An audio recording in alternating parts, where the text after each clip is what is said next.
We highlighted two people in the race performance chart. One, obviously, Charles Leclerc, because he made up 14 positions, and the other was Lance Stroll, who made up 7, got himself into the points. But I'm impressed here because my contention is 4th consecutive time he's been knocked out in Q1, outqualified his teammate only in Miami, has 10 less points than Sebastian Vettel, despite Sebastian not doing the first 2 Grand Prix. I just feel that this is kind of almost the worst season that I've seen from Lance Stroll. I wondered, Alex, whether you think he's losing interest. Is it?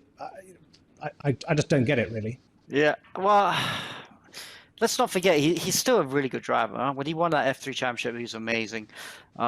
He has got a pole position, which is one more than either of us. You know, he's finished on the podium a few times, so he is a good driver. Is he good enough to be to warrant that place after so many years in being in Formula One? You could argue probably not. You know, but you have to say his performance today was quite strong, huh? You know, his pace on the old tires, he went for the hard strategy in the very beginning, the hard tire.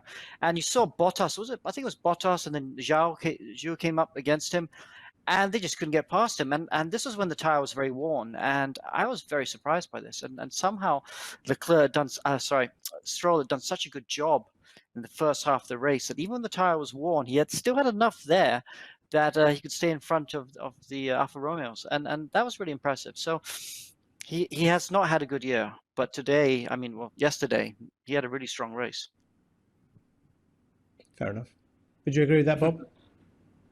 Yeah, 3 10th places he's had this year.